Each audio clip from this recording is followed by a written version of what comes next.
આજ પર ધન બોલાવે ગોરદેવ આવજો રે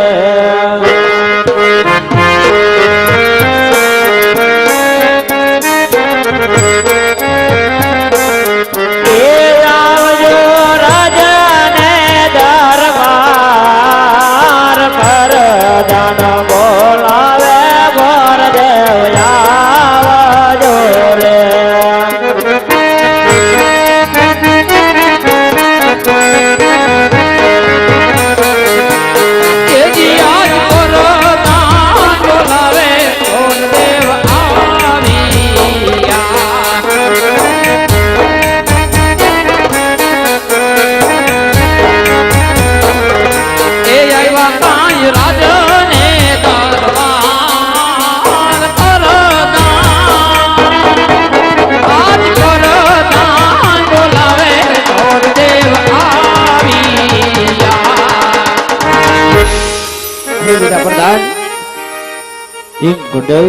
અત્યારે રાજની અંદર બોલાવવાનું કારણ વીરા અલગ ગુરુદેવ અમારે નહીં પણ મહારાજ ને કામ પીડા છે.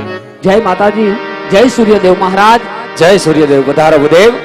રાજની અંદર આપનું સ્વાગત છે અને ભૂદેવના ચરણમાં રાજા અજમલના નમન છે. ગુરુદેવ જય થાવ મહારાજ. રાજની અંદર બોલાવવાના કારણ એટલા જ છે. આજ મારી દીકરી સગુણા 16 વર્ષના ઉંમર લાયક થઈ ગયા છે. હા મહારાજ. આજ એમના ઘડિયા લગ્ન લેવાના છે. એમના સગપણના શ્રીફળ લઈ તમારે દેશ અને પરદેશ જવાનું છે. અરે મહારાજ, દેશ પરદેશની વાત કરી પણ આજ ખરી વાતની જાણ કરો મહારાજ. ક્યાં જવું અને ક્યાં ન જવું? તો સાંભળો ભૂદેવ, આપ દેશ જાજો, પરદેશ જાજો, પણ એક પિંગલગઢ નગરી તમે ન જતા. અરે મહારાજ, પિંગલગઢ નગરી ન જવાનું કારણ બતાવો મહારાજ. હા ભૂદેવ, પિંગલગઢ ન જવાના કારણ એવા છે કે પિંગલગઢ નગરીનો રાજા પઢિયાર બહુ અભિમાની છે.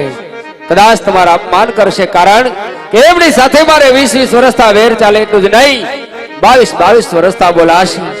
પિંગલગઢ સિવાય દીકરી સગુણાનું શ્રીફળ જે રાજ્યની અંદર જિલાવીને આવશો એ મને માન્ય રહેશે ભૂદેવ. અરે મહારાજ, આમાં વેર જેની વાત ન હોય મહારાજ, કારણ કે આ તો વિધાતાના લેખની વાત કહેવાય.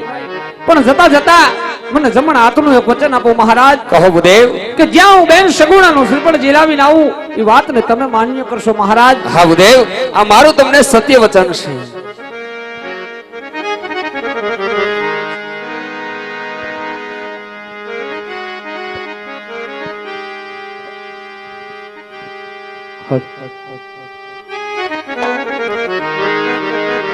એવો દેશ રે એ જોયા ને રાજનીય મેં પરદેશ જોયા જો